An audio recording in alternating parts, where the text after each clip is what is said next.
올라갈 것이니라. 아멘. 예, 우리가 지난주에 창세기 43장을 살펴봤는데 오늘 44장, 이것이 이제 하룻밤 사이의 그 간격을 가지고 있습니다. 시간적으로 보자면 요셉의 이 형제들은 어젯밤에 이 총리와 함께 총리 공간에서 분위기가 한껏 고조된 가운데 먹고 마시며 즐겼습니다. 이 연회를 즐겼어요. 모든 긴장을 다 풀고 우애 좋게 서로 먹고 마셨습니다. 특히 애굽의 총리가 무슨 이유에서인지는 모르겠지만은 베냐민에게 음식을 5배나 공급한단 말이죠.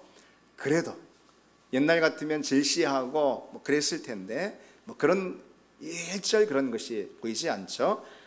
서로 우애 좋게 함께 같이 그 시간을 즐기는 걸 볼 수 있습니다. 그리고 그 다음 날이 되었어요. 다음 날 아침 일찍 고향으로 이제 떠나게 되는데요. 어떻습니까, 여러분? 이 요셉의 형제들, 11명의 형제들, 이 마음이 어땠을까요? 이제 뭐 곡식도 얻고, 그리고 또 풍족한 대접도 받고, 그 다음에 시므온도, 지금까지 이렇게 애굽 땅에 묶여 있었던 시므온도 되찾고, 가장 중요한 게 뭐죠? 베냐민을 무엇보다도 무탈하게 이제 데리고 다시 고향으로 갈 수 있게 되었단 말이죠. 그래서 얼마나 만족했을까? 참 얼마나 흡족하고 기뻤을까요? 형제들은 모두 길을 나서서 이제 가면서 고향을 향해 가면서 아마 그런 마음이 좀 들었을 거예요. 괜히 걱정했어. 이렇게 뭐 술술 잘 풀릴 거 괜히 마음 쫄았어. 그러면서 좀 이제 홀가분한 마음을 가지게 됐을 거예요. 그런가 하면 이제 형제들을 인솔한 인솔자가 형제 중에 유다잖아요. 유다 같은 경우는 아마 좀 여유를 부리면서 그러지 않았을까 싶습니다. 거봐, 다 잘 될 거라고 했잖아. 잘 될 거라고 그랬잖아. 뭐 그러면서 말이죠. 그렇게 이제 고향을 향해 갑니다. 자기들한테 이제 곧 닥칠 그 재앙을 정말 상상도 하지 못한 채 이제 속히 아버지한테 달려가 가지고 모든 임무를 다 깔끔하게 완수했습니다. 뭐 그렇게 보고를 하면서 이제 그간의 여정에 대해서 아버지한테 다 터놓고자 하는 그런 마음이 얼마나 간절했을까요? 그렇게 고향을 향해 갑니다. 그런데 어젯밤에, 그리고 또 그 사이에 이 요셉과 그의 이 청지기는 일종의 계략을 세웠습니다. 계략을 세웠어요. 형제들을 다시 묶어두기 위한 그런 계략이죠. 출발하기 전에 베냐민의 자루에 요셉의 은잔을 이제 몰래 집어넣었거든요. 그 은잔을 혐의로 걸어가지고 형제들을 다시 끌고 오려고 하는 그런 계략입니다. 이제 요셉의 명령을 쫓아가지고 이 청지기가 형제들의 뒤를 쫓아와서 아주 경악하는 그런 표정으로 말하는 거죠. 너희가 어찌하여 은혜를 악으로 갚느냐, 선을 악으로 갚느냐, 그러면서 말이죠. 근데 이 과정에서 보면은 이 청지기의 연기력이 참 탁월하다, 뭐 그런 생각을 해봅니다. 침착하고 냉정하게 따지면서 이 조사를 진행하는데 뭐 오늘 같으면 연기상 받아도 될 정도로 얼마나 그 연기를 훌륭하게 잘하냐면은, 그래서 형제들은 정말 참말로 믿게 되는 거예요. 그래서 자기들이 이젠 절망의 끝에 서 있게 되었다 생각하게 된 거죠. 어쨌든 요셉의 청지기는 세상에 어찌 이런 일이 있을 수 있겠냐 하는 그런 표정을 지으면서 이런 일을 저지른 놈이 이게 사람이라 할 수 있냐 하는 그런 말투로다가 이 요셉의 형제들에게 따지죠. 너희가 어찌 내 주인의 선대를 이처럼 파렴치한 악한 행위로 되갚느냐, 그런 겁니다. 형제들 입장에서는 이게 무슨 마른 하늘의 날벼락입니까? 무엇보다 요셉의 형제들은 그런 생각이 들었을 거예요. 그래요, 무슨 총리 관저에서 뭔가 잊어버렸다고 쳐요. 뭔가 없어지고 도둑맞았다고 쳐요. 아니 그렇다 해도 세상에 그 물건을 우리가 훔쳤다고 상상할 수나 있겠냐 이거죠. 그거는 납득이 가지 않는 게, 말이 되지 않는 거예요. 형제들 입장에서 우리를 도둑 취급하는 것은. 왜냐면은요, 요셉의 형제들은 여기 내려올 때 두 번째 내려오는 건데 어땠어요? 자기들이 살 곡식의 값을 다 마련해 가지고 왔고, 지난번에 뭔 착오가 있는지 몰라도 자기 자루 속에 있었던 그 돈들 있잖아요. 그것도 다 도로 가져오지 않았습니까? 더군다나 중요한 것은 자기 아버지 야곱이 그냥 선물 보따리를 바리바리 싸줘가지고 선물까지도 같이 가지고 왔단 말이죠. 세상에 어떤 도둑이 그런 행위를 하겠습니까? 누가 봐도 총리의 물건, 그것도 뭐 은잔 하나인데 그 물건에 탐심을 내는 도둑의 태도라고 여길 만한 건 전혀 없죠. 거리가 멀어도 너무 멀죠. 그래서 자신의 결백을 밝히는 것은 시간 문제다라는 그런 생각을 했을 겁니다. 설마 우리 중에 은잔을 훔친 사람이 설마 단언컨대 그런 사람은 없다. 그러면서 뭐 말하자면 도둑의 도자도 없음을 밝히는 것은 이제 뭐 시간 문제다. 그래서 이렇게 말합니다. 너무 자신했기 때문에 당신의 종들 중에 누구에게서 발견되든지 은잔이 발견되든지 그는 죽을 것이요 우리는 내 주의 종들이 되리이다. 그렇게 말합니다. 이건 정말 그렇게 하리라라는 생각, 그런 생각에서 말했다는 것보다도 그 정도로 우리는 도둑이 아니다, 절대로 은잔을 훔치지 않았다라는 그런 확신이 이들에게 있었던 겁니다. 그런데 이제 그렇게 말하자 요셉의 청지기가 딱 선을 그으면서 말하죠. 그것이 누구에게서든지 발견이 되면 그는 내게 종이 될 것이요 너희는 죄가 없다. 발견된 훔친 그 사람만 이제 우리에게 종으로 남으면 된다, 그거죠. 어쨌든 이 형제들은 자신의 결백을 자신했기 때문에 뭐 이 청지기가 어떤 지시를 따로 하지도 않았는데도 다 급히 자기 보따리를 이제 풀어 헤칩니다. 그래서 오늘 본문에 그들이 각기 급히 자루를 땅에 내려놓고 자루를 각기 푸니 그럽니다. 결백을 속히 드러내고자 하는 그런 마음 때문에 그런 거죠. 뭐 까짓 거 뭐 다 까면 되는 거 아니야? 뭐 이런 거 아니겠어요? 예. 청지기가 그래서 순서대로 그 자루를 다 개봉해 봅니다. 루벤의 자루부터 열어봤겠죠. 물론 뭐 거기에 은잔 같은 건 나오지 않았습니다. 그 다음에 시므온의 자리에서도 뭐 은잔 비스무리한 것도 보이지 않습니다. 레위 물론 깨끗합니다. 유다 그 어떤 누구보다도 유다야말로 이 인솔자로 왔는데 유다야말로 그런 짓을 할 사람이 결코 아니죠. 그렇게 10명의 형제들의 무죄함이 금방 다 자루를 개봉하는 순간 다 드러났습니다. 청지기가 마지막으로 베냐민의 자루 앞에 섰었겠죠. 그때 형제들은 그런 생각이었을 거예요. 이 청지기가 얼마나 성급하게 우리를 의심했는지 이제 곧 알게 될 것이고, 그러면은 그 낯빛이 겸언쩍어지면서 정말 큰 신뢰를 범했다고 연발하게 될 거다. 그렇게 사과를 연발하게 될 거다라고 기대하면서 베냐민의 자루가 개봉되는 걸 지켜봤겠죠.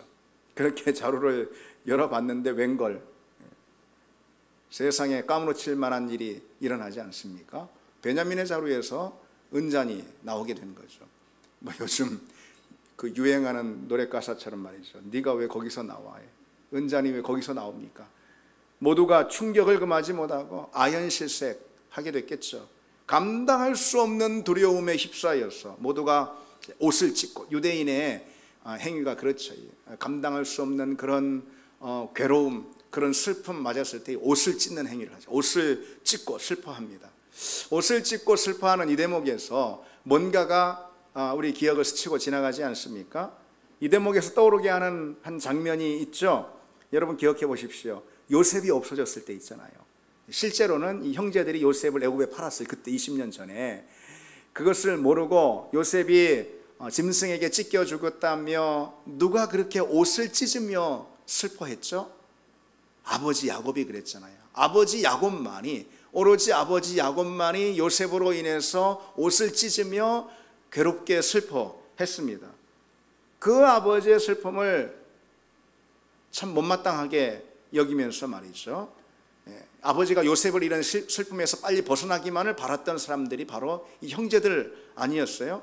이제 이 요셉에 대한 기억은 우리 가정에서 좀 지워졌으면 하는 그런 바람을 가졌던 사람들이 이 형제들 아니겠습니까? 그때는 아무도 슬퍼하지 않았어요. 그런데 오늘 이제 감당할 수 없는 그 괴로움에 베냐민의 자루에서 은잔이 나오는 바람에 이들이 옷을 찢고 슬퍼합니다. 결국 이 형제들은 완전히 절망적이 되어가지고 요셉이 있는 관저로 다시 되돌아올 수밖에 없었죠. 그렇게 총리 앞에 서게 됩니다. 어젯밤 총리는 굉장히 다정다감했어요. 그래서 같이 함께 술잔을 기울이며 연회를 즐기면서 오손도손 한밤을 보내지 않았습니까? 그런데 하룻밤 사이에 그 태도가 돌변해가지고 자신들을 무슨 질 나쁜 어떤 절도범처럼 그렇게 대한단 말이죠. 그것도 선의를 악의로 갚는 그런 배은망덕한 도둑놈 취급을 하고 있습니다. 형제들 중에 그래서 유다가 나서서 답을 하죠. 뭐 답할 것이 없어요. 답할 게. 그래서 뭐라 말하냐? 우리가 내 주께 무슨 말을 하오리까? 무슨 설명을 하오리까? 뭐 변명의 여지가 없습니다. 이런 거죠. 뭐 증거물이 딱 나왔으니까. 그러면서 이렇게 말합니다. 하나님이 종들의 죄악을 찾으셨다. 우리의 죄악을 찾으셨다. 이것은요, 단순히 은잔을 훔친 그 혐의를 인정하는 그런 말이 아니고요. 요셉의 형들은 여러분 지난번에도 보십시오. 그 이전번 처음 방문했을 때 어땠습니까? 이 애굽에 딱, 이 애굽이라는 장소, 요셉을 판 곳이니까 거기 왔을 때 요셉을 그렇게 비정하게 애굽에 팔아버렸던 그 죄책으로 인해서 그때도 굉장히 아주 괴로워했고 죄책감에 시달리지 않았습니까? 근데 이제 지금 이런 생각을 하는 거죠. 하나님이 우리 죄를 찾으셨다. 이 말은 뭐냐면 결국 요셉을 팔아버린 이 애굽에서 이런 사단이 나는구나, 이런 사건이 터지는구나, 그런 걸 보니까 그 죄책을 우리가 받고 있구나라는 그런 불길한 생각을 갖게 되었던 거죠. 아마도 요셉은 지난밤에 어떤 일이 있었을까? 은잔을, 연회를 이제 베푸는 그 자리, 아마 누구도 다 잘 볼 수 있는 자리에 딱 거기다가 놔뒀을 것입니다. 일부러. 그리고 이제 모두가 다 볼 수 있게끔. 나중에 이제 은잔이 없어졌다 하고선 그 조사를 하는 그런 과정에서 딱 누군가에게 혐의를 덮어 씌우기 좋게끔 그렇게 이제 꾸민 거죠. 요셉은 처음부터 어떤 생각을 가지고 있었냐면 베냐민을 딱 지목했던 거예요. 베냐민을 딱 표적으로 삼고 베냐민의 자루에 은잔을 넣었던 것입니다. 그럼 여러분, 베냐민을 그렇게 표적으로 선택한 이유가 어디에 있을까요? 어디 있을까요? 그걸 한마디로 말했어요. 형들을 시험해 보기 위해서 그런 겁니다. 지난번 왔을 때 형들이 자신이 요셉을 팔았던 그 죄책감에 대해서 털어놨었는데, 그때 자기도 모르게 막 털어놨었는데 그 말의 진실성 있잖아요. 이것을 시험해 보기 위해서, 확인해 보기 위해서 그렇게 한 겁니다. 베냐민을 일부러 타겟으로 삼아서. 형들이 20년 전에 요셉 자기 자신을 그렇게 참 매정하게, 비정하게 버려버렸잖아요. 그랬던 것처럼 지금 베냐민이 이런 공경에 처했을 때 베냐민을 그렇게 포기해버리고 베냐민을 그렇게 쉽게 희생시켜 버릴 것인가, 형들이 과연 그렇게 할 것인가, 그러지 않을 것인가 보고 싶었던 거예요. 그래서 요셉은 자기 청지기에게도 이 말을 일부러 넣어줬어요. 청지기가 달려가가지고 베냐민의 자루에서 이게 나오자 우리가 다 종이 되겠습니다, 뭐 그러니까 아니라 그것이 누구에게서든지 발견되면은 그는 내게 종이 될 것이고 너희들은 죄가 없다. 그리고선요, 요셉이 다시 또 신문하는 과정에서 또 다시 한번 더 강조합니다. 내가 결코 그리하지 아니하리라. 잔이 그 손에서 발견된 자만 내 종이 되고 너희는 평안히 너희 아버지께로 도로 올라갈 거라. 그렇게 해요. 베냐민의 자루에서 은잔이 나왔으니까 베냐민만 책임이 있고 베냐민만 여기 잡혀 있으면 된다. 너희들이 베냐민만 포기하면 된다, 한마디로 그런 거죠. 그러면서 형들의 태도를 보기를 원했던 거죠. 그때 형들이 어떻게 나올지 요셉에게는 궁금했던 것이고 그걸 시험해 보려고 한 것입니다. 형들이 여러분 어떻게 나왔죠? 오늘 본문, 그리고 또 그 다음 본문, 다음 주 본문에 이제 쭉 이어지는데요. 이제 형들은요, 20년 전 요셉을 그렇게 버렸던 때하고는 전혀 달라졌습니다. 이 야곱 아들의 공동체, 11명의 공동체죠. 요셉 빼고 야곱 아들의 공동체는 전혀 다른 공동체가 되었습니다. 형들은 우리가 살펴봤지만 옷을 찢으면서 격렬하게 고통스러워 반응하면서 베냐민에게 닥친 이 재앙은 우리 모두의 재앙이다 라고 그렇게 받아들입니다. 그러면서 베냐민뿐 아니라 우리 모두가 다 총리의 종이 노예가 되겠습니다, 그럽니다. 베냐민을 무탈하게 데려가지 못하면 우리가 고향에 돌아갈 수 없다라는 거예요. 자신들의 안전과 무사귀환은 사실 베냐민의 안전과 무사귀환하고 깊이 긴밀히 연결되어 있다라는 거예요. 그런 이 형제들의 태도, 그런 형제들의 말을 요셉이 듣는 거 아니겠어요? 그럴 때 요셉은 어떻게 했을까요? 요셉이 확인되는 게 있죠. 형들이 지난번 내게 보였던 그 죄책감, 지난번 방문 때 내게 보였던 그런 죄책감, 이것이 정말 말뿐이 아니고 진심이구나, 이것이 참말이구나, 이거를 아주 분명하게 확인받게 되는 거죠.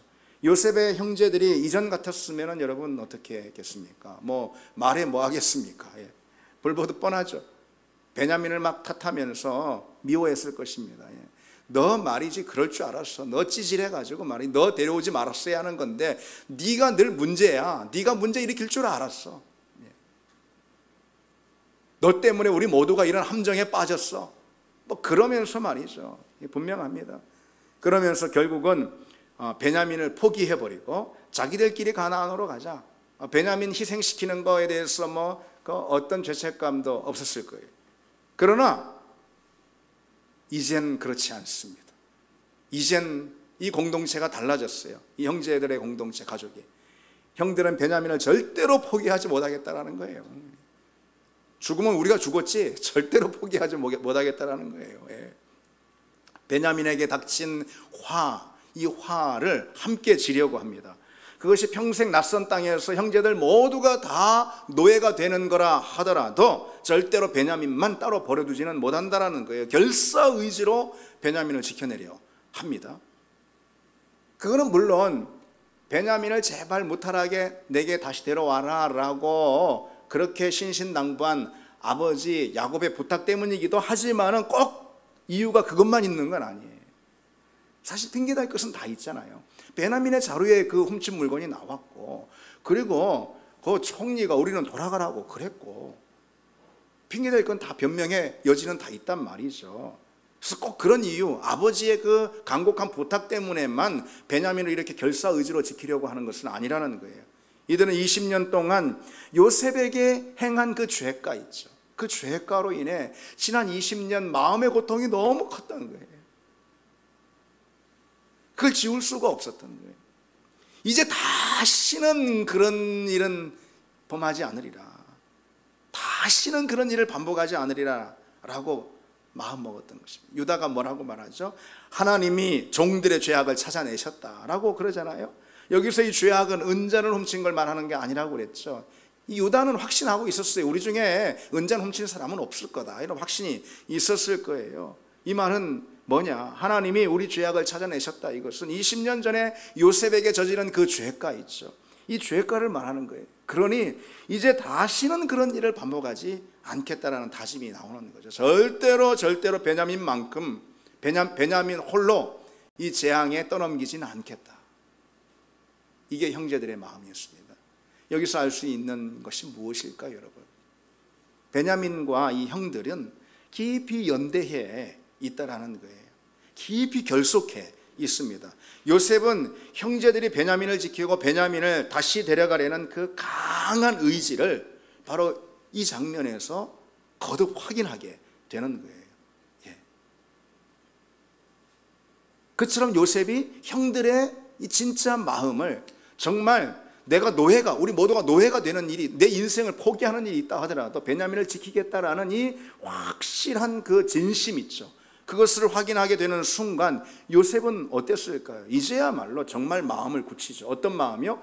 형들에게 자기 마음을 열고 형들을 용납하고 형들을 용서하고 재결합하고 하고자 하는 그런 마음, 그런 소망을 확고하게 갖는 거죠. 오늘 본문은 요셉의 형제들이, 그 형제 공동체가 얼마나 강한 유대감으로 서로 결속이 되어 있는지 우리에게 보여줍니다. 그래서일까 오늘 본문에는요, 형제라는 단어가 성경의 다른 어떤 대목에서보다도 가장 많이 나오고 있어요. 44장에 7번, 그리고 다음 장 보면 45장엔 무려 12번. 그래서 44장과 45장 20번 가까이 형제라는 단어가, 물론 우리말 번역에는 아우라고도 이렇게 되어 있는데 같은 단어입니다. 이것이 형제라는 말이 반복되어 있어요. 형제들의 강한 결속감은 결국 화해와 재결합을 향한 요셉의 마음을 완전하게 정하게 만듭니다. 형제들 입장에서 보면은 어떤 걸까요? 요셉 형제들의 입장에서 보면은 베냐민과야 결속하면은 베냐민과 연대하면은 이것은 형제들 모두가 다 이제 죽음으로 가는 길이에요. 그거는 완전히 절망적인 그런 상황 아니겠어요? 다 노예가 되어버리는. 그런데 그럼에도 불구하고 베냐민과 결속하고 연대하자 새로운 반전이 이들을 기다리고 있지 않습니까? 다시 말해서 요셉이 다음 장에 가면 자기 정체를 밝히고, 형님들 내가 아우입니다, 자기 정체를 밝히고 요셉이 형들을 용납하는 그런 새로운 반전으로 이끕니다. 어떤 것이요? 형제들 간의 이 깊은 결속이.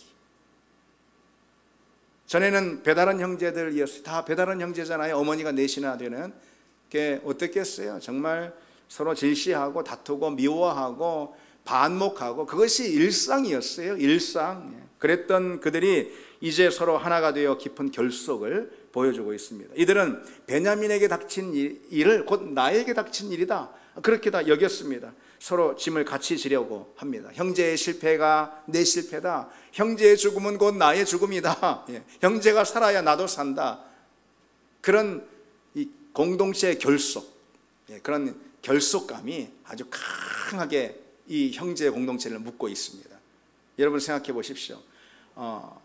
이 형제들이 다요, 가나안 땅에 자기 가족이 다 있어요. 그렇잖아요. 아내와 자식들이 다 있습니다. 고향에 다 기다리고 있습니다. 그런데 또 하나는요, 그것이 이유가 될 수 있어요. 변명의 이유가. 또 하나는요, 그리고 아까도 말씀드렸듯이 베냐민이 걸렸어요. 하여튼 뭔지 모르겠어요. 베냐민에게 뭐 어떤 올가미가 씌워졌는지, 뭐 트랩에 걸린 건지 베냐민이, 아니면은 정말 이 미친놈이 실제로 훔친 건지 정말 그야말로 미친 짓을 한 건지, 은잔을 훔친, 그건 모르겠지만은 어쨌든 베냐민이 걸렸단 말이죠. 더욱이 또 하나 더 있어요. 총리가 거듭해서 강조하면서 권하지 않습니까? 은잔이 나오지 않은 형제들에게는 책임이 없으니 책임을 같이 질 생각이란, 연대할 생각이란 하지 말아라. 그럴 필요 없다. 너희들은 돌아가라. 그러고 있습니다. 그러니 베냐민 하나 때문에 우리 모두가 이 공경에 처할 필요가 있겠느냐라는 생각이 아무렴 들지 않겠습니까? 그렇죠. 누가 자기 책임, 자기 잘못 때문에 그런 건 아니잖아요. 그런데 형제들은 마치 서로 한 몸이나 된 것처럼 베냐민의 곤경을 같이 지려고 합니다. 그게 바로 결속이고 연대죠. 결속과 연대, 이것은 뭐 쉽게 표현해서 살아도 같이 살고 죽어도 같이 죽겠다, 뭐 그런 공동체성 아니겠습니까? 누군가 죽으면 나도 같이 죽는 거다, 이런 거죠. 특히 약한 지체에 손을 놓지 않고 있습니다. 베냐민이 약한 지체인 거예요, 여기서. 왜? 베냐민이 공경에 처했으니까. 그렇죠. 더군다나 막내 아니겠어요? 그런데도 베냐민을 비난하지 않습니다. 베냐민 탓하는 거 1절 없어요, 오늘 본문에. 그렇죠. 나중에 유다의 말이 길게 나오는데요, 44장 이제 후반에 쭉 나오는 45장까지요 보면은. 근데 한 차례도 뭐 베냐민이 뭐 어땠어, 베냐민이 뭐 실수했어, 그런 말 1절 없습니다. 아마 형제들 이럴 수 있지 않겠습니까? 이건 뭐 당연히 우리도 그러지 않겠어요? 베냐민 너 말이지, 이 중대한 이 순간에 어떻게 그런 실수를 할 수 있어? 혹여나 네가 훔치지 않았다 하더라도, 그래 훔치지 않았다 쳐, 그래도 말이지 네 자루에 뭐가 들었는지는 적어도 총리 관저를 떠나올 때 확인 한번 해봐야 되는 거 아니겠어? 그렇게 찌질해가지고 말이지, 그렇게 멍청해가지고 그래서 널 싫어하는 거야 다. 이거 뭐 당연한 반응들 아니겠어요? 이전 같으면은 안 봐도 뻔하죠. 그렇게 했을 것입니다. 그러나 이제는 달랐어요. 형제들은 베냐민과 깊이 결속하고 함께 연대합니다. 그게 죽음의 길이라 하더라도 그렇게 합니다. 함께 고통을 지고 함께 불행을 마주하고 함께 곤경을 대하려 합니다. 왜? 형제니까. 이제 진짜 형제가 된 것 같네요. 본문은요, 오늘 본문의 장면은 바울의 이 말씀을 떠오르게 합니다. 바울은 고린도 교회 성도들을 향해서 이렇게 말하고 있어요. 누가 약하면 내가 약하지 아니하고, 누가 실족하게 되면 내가 애타지 아니하더냐, 그럽니다. 꼭 고린도 교회 성도들을 향한 바울의 태도만 그런 것이 아니고 초기 교회 성도들은 서로가 서로에 대해서 그런 태도를, 그런 결속을 갖지 않았는가 생각합니다. 누가 약하면 내가 약하지 아니하냐.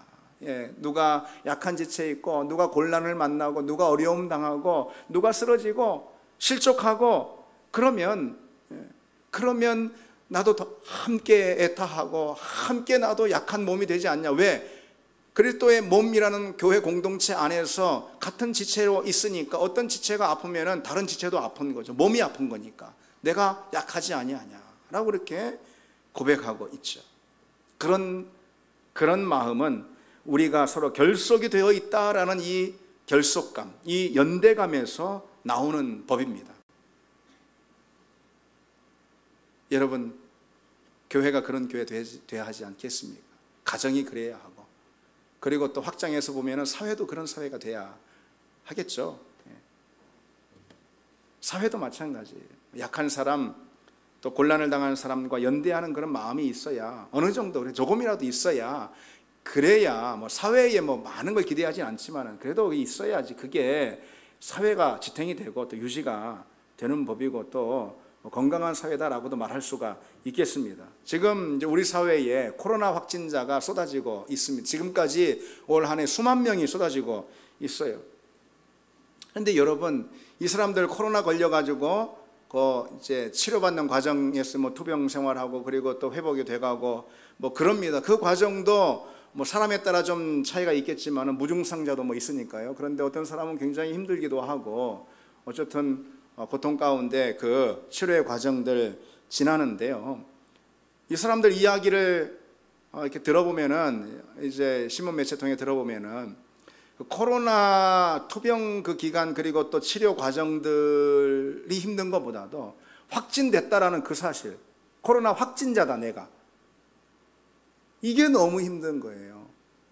2020년도 인류는요, 두 인류가 있어요. 확진자와 비확진자. 온 세상이 확진되면은 막 죄인 취급하고 손가락질하고 막 그런다는 거죠. 완치가 됐거든요. 두 주면 완치되고 더 빨리 완치되는 경우도 또 있죠. 좀 늦은 경우도 있지만 어쨌든 완치가 됐는데도 불구하고 확진자 꼬리표가 떨어지지 않는다라는 거예요. 화성 15번 이 꼬리표가 떨어지지 않는다라는 거예요. 완치됐는데도. 어느 걸 보니까요, 코로나 완치자들은 퇴원 후에도 더 괴로운 싸움을 한다는 걸 신문 칼럼을 봤습니다. 한 코로나 확진자는 뭐 최근에 코로나에 걸려버렸다라는 뭐 그런 책을 쓰기도 했다네요. 근데 이 청년 같은 경우, 이 책을 쓴 청년 같은 경우 코로나 완치 후에도 계속해서 쏟아지는 그런 사회적 비난, 참 견디기 힘들었다라는 거예요. 지금도 견디기 힘들다는 거예요. 직장 동료들, 직장 다녔는데 동료들이 다 따돌림하고 너 다 치료받았는데 완쾌됐는데 너 우리 직장 들어오면은 내가 휴가 낼 거야, 뭐 이런 식으로. 결국은 직장도 그만두게 됐다라는 거예요. 여러분, 이 확진 후 완치가 됐다라는 것이 감염병에 있어서는 의학적으로 면역자잖아요. 모르십니까, 여러분? 상식이잖아요, 상식. 의사만 아는 게 아니고 면역자예요. 그래서 그 면역, 다시 말해서 그 항체가, 코로나 같은 경우는 그 항체가 뭐 얼마나 많이 형성이 됐고 그리고 또 얼마나 오래 지속되는지에 관해서는 아직 뭐 밝혀진 바가 많이 있진 않지만은 어쨌든 그럼에도 코로나에 걸리지 않은 사람보다는 코로나 걸려서 한번 걸려서 완치된 사람이 나보단 더 안전하다. 그거 틀림없는 사실 아니에요. 물론 그 항체가 다 이제 뭐 없어질 수도 있고 없어진 다음에는 재감염도 될 수 있지만은 일반적으로 의학적으로는 그렇습니다. 그런데 그런 거 다 필요 없어. 어쨌거나 너 코로나 걸렸잖아. 너 확진자잖아.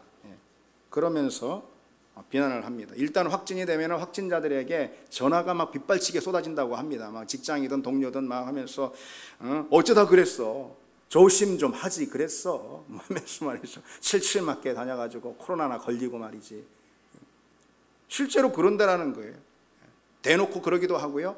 그런 사회적 시선들이, 주변의 시선들이 있습니다. 여러분, 우리 사회가 이렇게 되면은요, 이 어려움을 함께 헤쳐나가기 힘듭니다. 그런 사회가 돼서는 안 됩니다. 코로나 때문에 실제적으로 육체적으로 어려워진 그런 경우보다도요, 이로 인해서 감당하기 힘든 그런 피해자들이 많이 나오게 되는 거죠. 아니, 우리 중 누군가도 코로나 바이러스에 감염될 수도 있는 거 아니겠어요? 숨 쉬고 사는데 다 숨 멈춰버리면 모를까? 그렇잖아요. 그런 사회가 돼서는 안 됩니다. 누가 코로나 걸리고 싶어서 걸리겠습니까? 물론 간혹 보면은 주의를 기울이지 않아서 코로나 확진되는 경우도 있는 것 같아 보여요. 근데 몇이나 되겠습니까? 언론은 경각심을 심어주기 위해서 뭐 그런 것들 뭐 굉장히 아주 부각시켜서 보여주긴 하는데, 사실 뭐 주의를 기울이지 않아서 확진되는 사람들보다는 대부분은 잘하는데, 엄격하게 잘하는데 확진이 되는 그런 경우가 더 많이 있겠죠. 여러분, 독감 바이러스 걸렸다고, 독감도 바이러스인데 그런 시선으로 보는 사람은 없잖아요. 사회가 좀 성숙해야 할 겁니다. 그리고 세상은 혹 그럴지라도 우리 교회만큼은 좀 다른 태도를 가져야 하지 않겠습니까? 이런 상황에서, 코로나 상황에서 확진자들이 사실 약한 지체다 이렇게 여겨집니다. 약한 지체를 향한 결속과 연대, 이것이 그 공동체의 수준을 말해주는 거예요. 약한 지체를 향한 결속과 연대, 이게 공동체의 수준을 말해주는 거라는 거죠. 성경은 즐거워하는 자들과 함께 즐거워하고 우는 자들과 함께 울라 이렇게 말씀합니다. 그런 유대와 결속이 가장 분명하게 나타나는 공동체는 어디보다도 단연 교회입니다. 교회는 몸이라고 그랬어요. 그리스도의 몸, 그렇게 성경에 표현되어 있습니다. 우리는 그리스도의 한 몸에 붙어있는 지체들입니다. 따라서 이 결속과 연대라는 것은 교회라면 우리 DNA로 아예 딱 품고 있는 그런 공동체가 바로 교회입니다. 교회.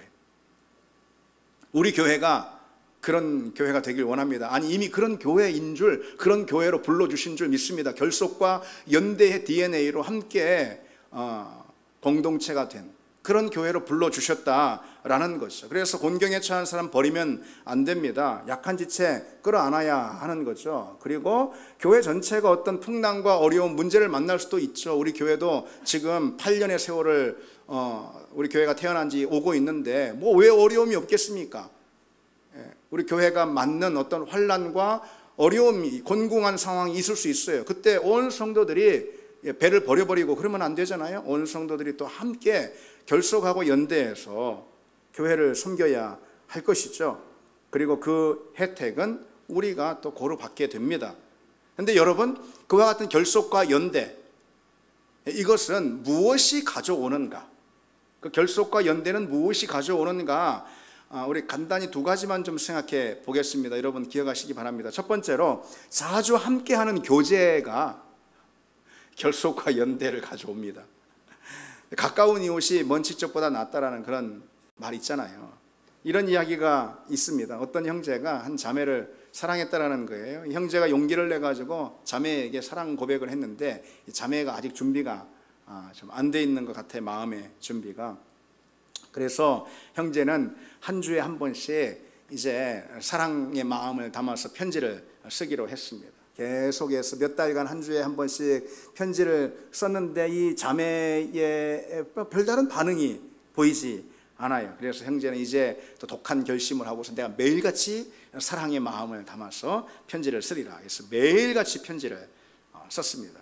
그러자 이 자매의 마음에 변화가 일어났고 감동을 받게 되었고 그랬습니다. 어떤 일이 일어났을까요? 어떤 일이요? 이 자매가 결혼한 상대는 편지를 하루도 빠짐없이 꼬박꼬박 보낸 그 형제가 아니라 그 편지를 하루도 빠짐없이 꼬박꼬박 전달한 집배원이었다라는 거죠. 여러분, 우리는 몸을 가지고 있는 존재예요. 그래서 우리를 구원하시기 위해 예수님도 언택트 구원하신 게 아니고 몸을 가지고 내려오셨잖아요. 이 원리는 우리가 부인할 수가 없어요. 이제 포스트 코로나다, 뭐 비대면 시대다, 암만 그래도요, 몸으로 대면에 만나는 이 대면이 주는 유익, 이 결속, 이 연대감, 이 원리는 무시할 수가 없어요, 여러분. 자주 만나야 돼요, 우리는. 자주 만나야 됩니다. 모임에도 자꾸 나와야 되고요. 교회는요, 모임을 매일같이 자꾸 만들어야 됩니다. 그 교회 뭔 모임이 그렇게 많아? 막 많아야 됩니다. 그 교회가 결속이 든든한 교회고 강건한 교회입니다. 기도 자리도요, 자꾸 그럽니다. 기도 자리도요, 하나님께 기도하고 응답받기 위해서 맞습니다. 옳습니다. 은혜 받기 위해서 옳습니다. 그런데요, 그거 외에 목적도 있어요. 자꾸 와야 되는 기도의 자리에. 혹 설령 은혜가 안 된다라는 느낌이 있다 하더라도 자꾸 기도의 자리에 와야 되는 것입니다. 그것이 우리에게 결속을 줍니다. 그 자체만으로도 큰 유익이 된다는 거죠.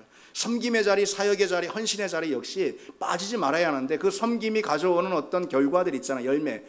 그걸 위해서뿐만 아니라 섬김 그 자체, 함께 섬기는 섬김 그 자체가 우리에게 가져다주는 결속의 유익이 있기 때문에 그렇습니다. 우리가 자꾸 모이지 않으면은요, 그러면은 아무래도 결속이 약화되고 덩달아 소속감이 없어지게 되는 거예요. 지금 물론 상황이 이러니까 우리가 잘못하다가 어떤 확진자가 생기고 그러면은 이런 모임도 그나마 못 하잖아요. 그래서 우리는 조심해야 되고 모임을 가능하면 줄여야죠. 당연히 그 지혜죠. 뱀처럼 지혜롭게 하라고 그러셨잖아요.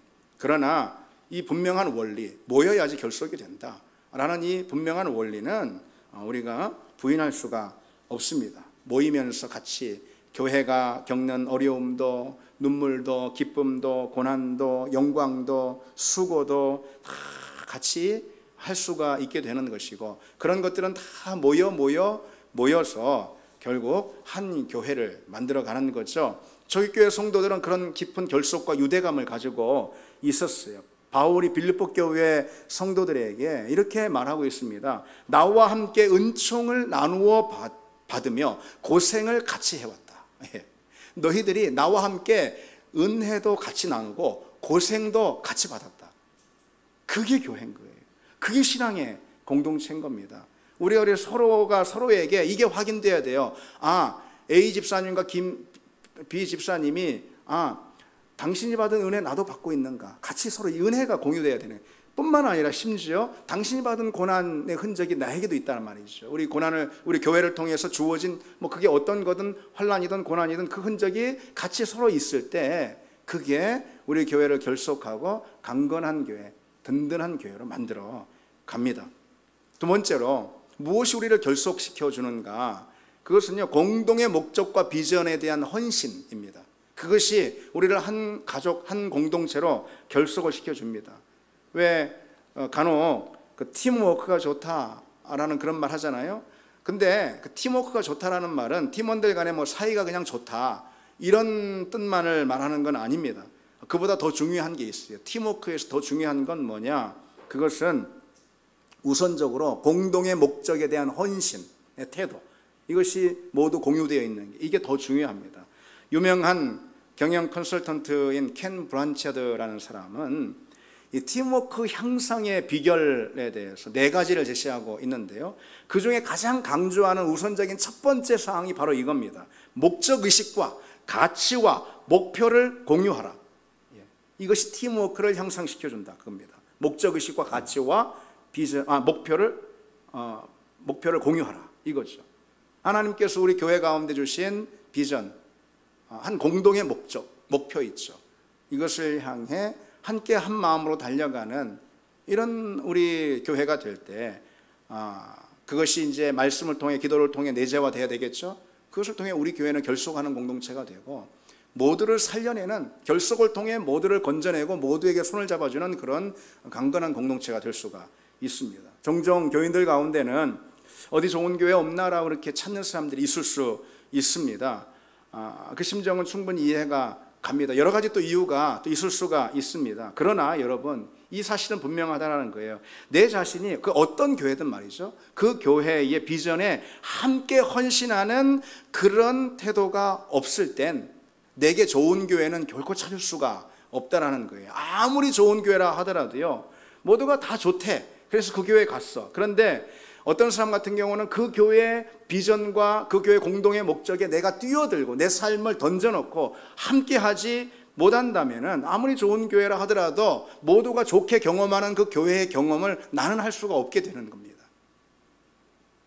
교회가 정말 좋아라고 말하는 그 정말 좋아의 경험은 내가 그 교회 공동의 목적과 비전에 투신하고 헌신할 때 얻을 수 있는 경험이기 때문에 그렇습니다. 여러분, 우리가 그런 교회를 함께 만들어 가십시다. 그런 교회를 만들어가는 우리가 되기를 바랍니다. 이제 말씀 맺겠습니다. 여러분, 오늘 결속과 연대에 대해서 좀 말씀 나눴습니다. 야곱의 자녀들, 아들들의 공동체, 이 가족 공동체가 얼마나 결속으로 예전과 다르게 묶여 있는가. 그걸 통해서 이들은 요셉의 정체를 알게 되고 요셉으로부터 용납되고 받아들여지는 그런 반전을 경험하게 됩니다. 그래서 결속은 나를 지키고 내게 유익한 은혜를 줍니다. 교회 안에서 서로 깊이 결속하고 연대할 때 그것은 내 영혼을 지키는 울타리로 삼을 수가 있습니다. 그걸 위해서 우리가 좀 더 자주 모이고요. 그리고 힘들지만 지금은 자주 모이고요. 공동의 목적에 함께 헌신하는 은혜가 있기를 원합니다. 우리 같이 찬양